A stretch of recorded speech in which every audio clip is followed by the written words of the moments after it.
we're talking about owning your ideas. And this sits very close to my heart because I had the experience with the Goddess Locks. For those of you who are just joining, I am the creator, the inventor of the Goddess Locks.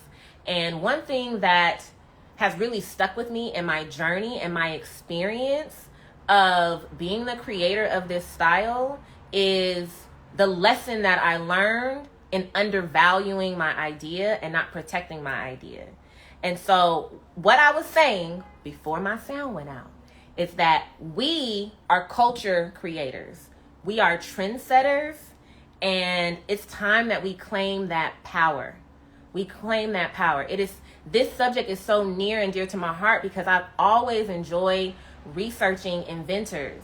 And one thing that we know is that a lot of inventions aren't documented and aren't really owned truly by the individuals who invented them, our ancestors. A lot of our ancestors were slaves, and so therefore, when they invented things like the filament in the light bulb, Lewis Latimer, their names weren't written, they weren't documented in the patent records.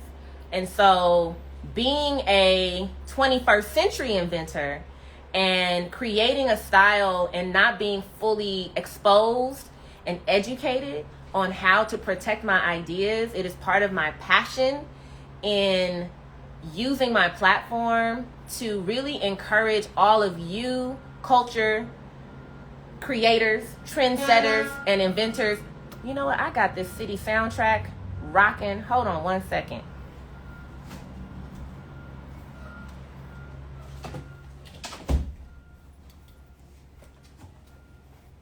Okay, that was real right there. I'm getting into it and I didn't need no distractions. But yes, I just want to really use my story to encourage and inspire all of you. So I want to hit some key points. So I got my notes because I came prepared for y'all today. There are so many long-term benefits to believing and investing in your ideas.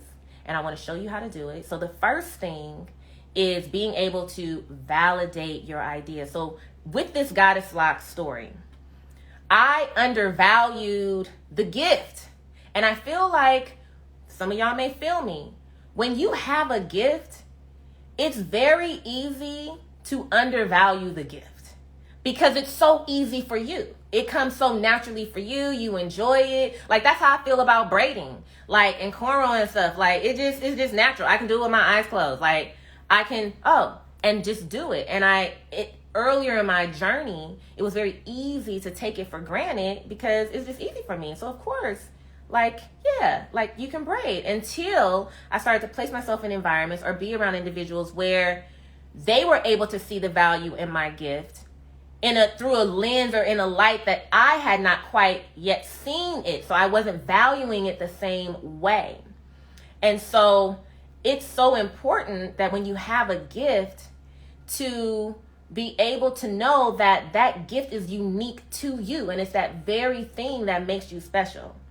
And so the one point that I want to make is when you're validating your idea, when you think it comes naturally to others and that anyone can do it, it's very easy to undervalue it. And the reality is they can't. They can't do it. And that's what makes it a gift for you. And that's what makes those individuals seek you out. And so you have to believe that your idea has value. What's up, Tanika? I see you back rocking. Hey, number. So you have to believe and know that your idea has value. So in my journey with the Goddess Locks, I was so accustomed to functioning purely through the movement of generosity, which is still a part of my core value. But what I did not do was I did not take the step to protecting the gift and protecting the idea. So what happened was, boom, Megan is getting all these inquiries. I'm getting all these inquiries. I go by her house. I'm like, yo, everybody's hit me up. She's like, yeah, me too. We're super excited about, this thing that we've created together and the impact and the influence that it's having on so many people. And my first thing was, so many people's asking me how to do it. Like, should I just do a video? I should just teach people how to do it. She's like, yeah, like without hesitation. Like, yeah, like you should teach people. And we just started ideating around, training and teaching how to do this technique. Now, I will say I did have enough presence of mind at that time to, like I said, we can't just put this on YouTube. Like, we just can't put it on YouTube. You know, we knew that it was something special enough to host it on a separate platform and to attach a value to the training in order to make sure that we were helping other stylists in the space learn how to do this style so that they could then incorporate it into their business model. So this was always like a plan, like for me and Megan, like, man, we're about to teach, we're about to do this thing.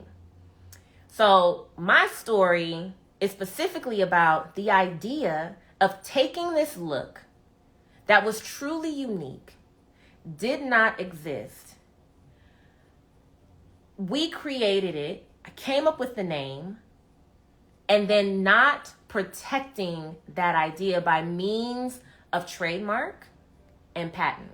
Now I am patent pending on the technique, but the value of the trademark, the value of the idea of taking something that didn't fully exist in the market the way that I created it, I identified it with the unique name, and I had not been educated or exposed to the importance of validating that idea by investing in that idea through protecting it. So one thing that I've been able to see is, so what that did, let me just back up and say, what that did is Goddess Locks was in the marketplace, and I have a video out, and stylists are buying it, and people are learning how to do it, and it is literally spreading around the world. And the opportunity that I missed out on was because I did not take the step of the trademark, of protecting what I was identifying, what it is that I created as. Then bigger companies, Korean, Asian-owned companies, began to manufacture the very thing that I was creating in the salon. What's up, IB Braden? Hey, Melanie and April. Started to manufacture the very thing that I was creating in the salon. And when I began to see the production of the Goddess Locks and how quickly it began to spread into the market, I realized in that moment that something that I created that within my mind was for the culture, and it still is for the culture, but like for our legacy and the pride of like, wow, we are still inventors in the 21st century. And you know, the impact that I knew that I was making to set a foundation for artists and hairstylists and little Black girls that look just like me to come, that some of that was being lost because the experience that we continuously have is that we again are the trendsetters. We are the culture creators, and then we have others who come in and sell back to us what we created. And that's what was happening. Black women all around the world going into beauty supply stores and buying Goddess Locks without the knowledge that someone who looks just like them created it. And so it's so important that after validating your idea, knowing that anything that you create and think of has value, even if you see something in the marketplace that looks like it, it ain't going to be exactly like it because there's no one else like you. Again, faux locks existed. I didn't create and invent the faux lock. What I did invent and create was the process, which was a blend of processes of hairstyling, and the name, which was completely unique. And now, guess what we have in the marketplace? With me being able to set the example and blaze the trail of creating Goddess Locks and being able to show that in the 21st century, we're still inventing, we're still creating, we're still evolving, that other artists have now taken the lock, the dreadlock, all these names that have been given to this beautiful style of super strands. And it has allowed us to reimagine this style for ourselves. So then we have butterfly locks and boho locks and just all the different versions, the beautiful versions and ways in which so many cultural artisans and hair artists are, you know, taking these techniques and blending them to create something so beautiful, which is amazing because locks, when it comes to Black hair, our hair has, again, is constantly attacked, it's constantly stereotyped, and then locks is like the ultimate. And to see how we are celebrating the beauty of locks, how we see so many people choosing to wear locks. We're seeing it on the red carpet. Shout out to Ava, looking gorgeous last night. Hooked my girl up. It's amazing. So it's so important that once you validate your idea, you research your idea. That's the step that I missed out on. I not only undervalued my idea, but I then didn't take the time to research my idea enough to know, like, wait a minute, this is unique. This doesn't exist, you know? And then on top of that, then investing in my idea. So this is the third important point, to invest in your idea, to invest in your idea. There is value in investing in your ideas. So you want to learn how to promote and protect your idea.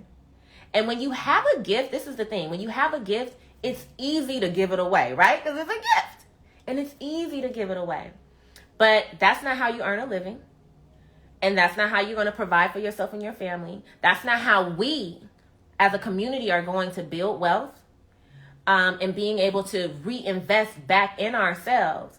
And so we have to put in the time and the effort into learning how to profit from our ideas. And this is the thing. I'm an artist. I'm sure there's a lot of other artists here joining me live and we're going to watch it back. That Erykah Badu, she hit it on the nail. That when we are artists, we sensitive about our shit. You know what I'm saying? And also too, with that, as an artist, it is so difficult at times to place a value on your art, right? Because it's a gift.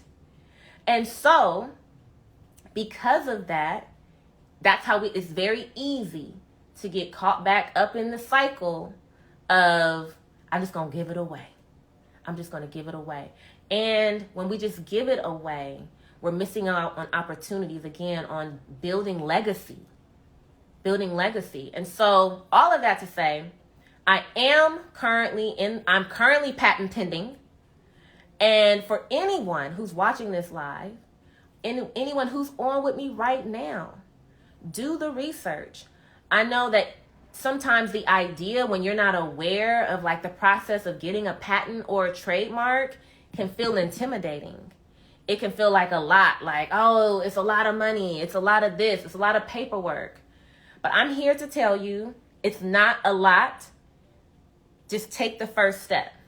Take the first step and even research. You can go on to the USPTO.com website to even just research names and ideas that you have, to even just protect the name. Even if you haven't even gone to market yet, to protect the name.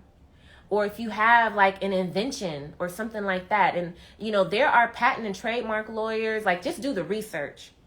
Where I'm sure you can like get a consultation and at least get the information so then you can plan. And then it takes away some of the intimidation or the fear. Yes. I see y'all. Awesome. Yes. USPTO. So the U.S. Patent and Trademark Office.gov. I said .com. It's a government agency. So it's not actually .com. It's .gov. And you can just do a search for a name. And of course, once you get to the point where you really want to file a trademark or file a patent, you do want to hire an attorney because they will do an even more in-depth search to make sure that there isn't going to be any confusion in the marketplace with any, names or ideas that you're coming up with. But taking these steps are so important. It's so important for legacy. It's so important for USPTO.gov. It's so important just for community and the things that we're building. And more importantly, it's really, really great to know and to be able to set the example now in present day that we are still creating, we are still inventing, so that we can continue to expand our minds and what's possible. So let me go back to my notes because I know I get to preaching. So we're going to value our ideas. Let me just hit these key points again. So we're going to validate our ideas. We're going to research what's out there with our ideas. And then we're going to invest in our ideas, knowing that investing in our ideas are going to lead to some long-term returns. All right. And so my Goddess Lock story, hopefully knowing, my journey, my experience can be an example for all of you to, it's a lesson that I learned for us. Let me say it that way. A lesson that I learned for us. And I do believe that with all of the work that's being done with myself and my squad, and me just staying very passionate about just the education piece and staying grounded in my core value of giving and generosity, and knowing how important it is that even though they're manufacturing the goddess locks, it doesn't mean that I can't, that there's opportunity, knowing that this is our gift. And so sharing this gift and building a team of stylists who are learning the technique, that these are all ways for us still to preserve the legacy of what the goddess locks are. And for all of my cultural artisans who are still creating and ideating and building and inventing, to begin to take those steps. So what would I do differently if I could turn back the hands of time? One, as soon as I thought of the name Goddess Locks, I would have filed a trademark. Even if I hadn't used it yet, I would have at least gotten the paperwork going. I would have claimed being the owner and inventor of the Goddess Locks much sooner. You know, I don't know if anybody deals with this, but, you know, being a hairstylist, being, you know, my career is based around service. And so just serving, and I enjoy serving. So because I enjoy serving, then it was I was like used to and accustomed to just being in the background and just like, you know, I mean, I'm the one in the background. You know, we wear all black. We not up front. And so I wasn't really claiming. Again, I just wasn't thinking. I didn't frame what it is that I created within the frame of like the importance and the significance of owning it, and the impact that it would make and have on others to know that someone like them created a style like this. So I would have definitely claimed being the owner and inventor a lot sooner. And I also would have pursued the patent a lot sooner. And again, I'm doing it now, but I would have pursued it a lot sooner than I did.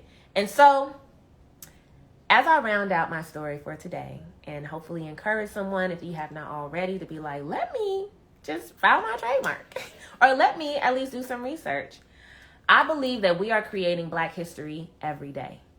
I was sharing with a friend of mine how when I get so passionate and I talk about my Goddess Lock story, again, I think about when we're studying Black history, how as much as we honor our ancestors, it's so important that we also honor what we are currently doing, that we don't have to reach so far back into the past to know that we have the power right now to continue to create, and that our ancestors really created and blazed a trail to show us what's possible so that we can continue to build upon what it is that they did to continue to show the generations to come what's possible. So that when we're doing Black History Month and it comes down to like inventing things in all industries, because I know in all industries we're inventing and creating every single day. And so within this beauty culture, which within the beauty culture, especially as Black people, we've been held to just a standard that is not possible for us to reach, because for so long, for so many years,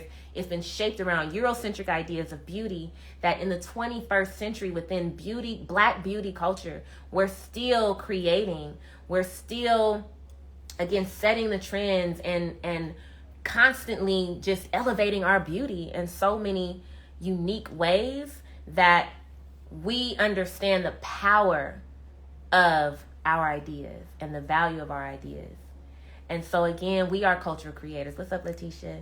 We are the trendsetters. We are the trailblazers.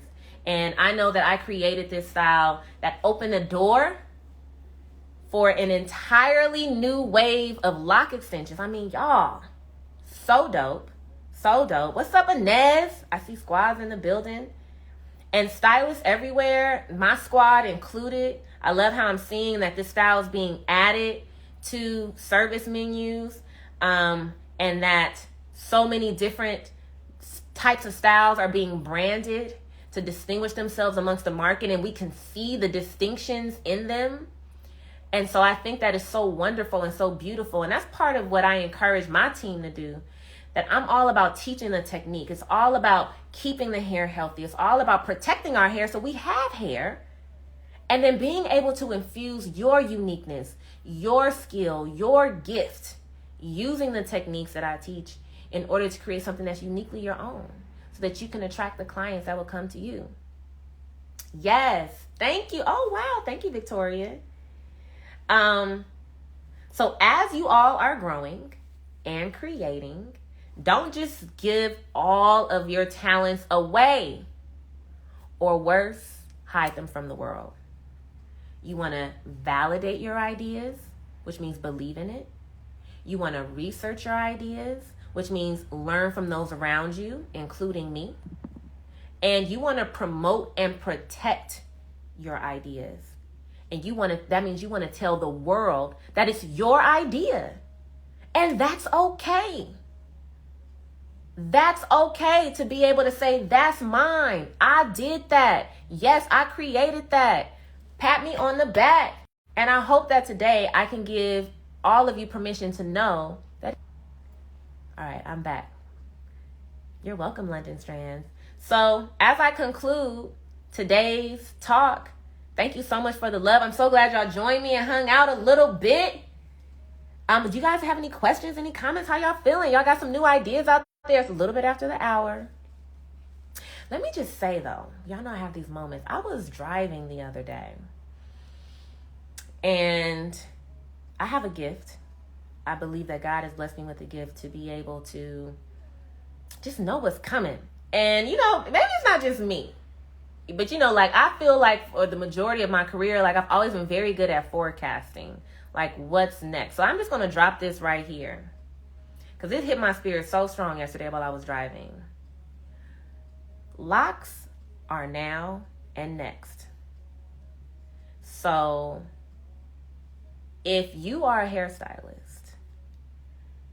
and you are, a natural hairstylist, or you like to braid and like that is your area of interest, locks are next. They're now and next. So if you don't have the skill set, I encourage you to get in position, to get prepared. It's not, actually, I don't even think it's a secret. I'm like, I started off saying like, God gave me a gift. He didn't just give it to me. If you look around, I'm sure I'm not the only one that had this thought. So y'all excuse me. Just, but it's everywhere. It's obvious. It's everywhere. And this is just me as a leader in the industry, someone who's been working in this industry for 20 years, seeing the waves, seeing the trends, seeing the movement. Locks are now and next. Get the skill set. Learn how to start locks, groom locks, maintain locks, do locks, style locks, restore locks, repair locks, everything locks. Because they're now and next. And that's about to take me into a whole nother thing, but I hope that just dropped on someone and was like, you know what? I got to learn how to do these locks. You all know that I have a course where I teach you everything about locks. As the creator of the Goddess Locks again were created because I'm a lock master. I'm a master loctician. And so I know that my success in creating the Goddess Locks is because of my knowledge of locks naturally and being able to recreate what a lock or what hair naturally does when it locks. And so, yes, this is a cultural practice. It is a cultural style. It's not the first time it's gone mainstream. But just like we Black people, those with curly, coiled hair, that when this natural hair movement started again in the early 2000s, we knew it wasn't a trend because this is our hair. It's the same thing with locks. Locks are not new, but again, the way that they're being framed, the way that we have more culture leaders in other industries wearing their hair proudly locked, the same way, y'all hear me, the same way when the natural hair movement started, and there were a lot of spaces where people needed information and education and people who knew how to care for natural hair, locks. And I know I keep repeating myself, but I just feel like I got to just impress upon the stylists who are joining and who are going to watch this back. All right? Thank y'all for joining me so much. I saw you said something, Twisted. Yes. Locks are life. That's right, Twisted Creations. That's squad right there. Locks are life. These super strands give you superpowers. I want to thank you all for joining me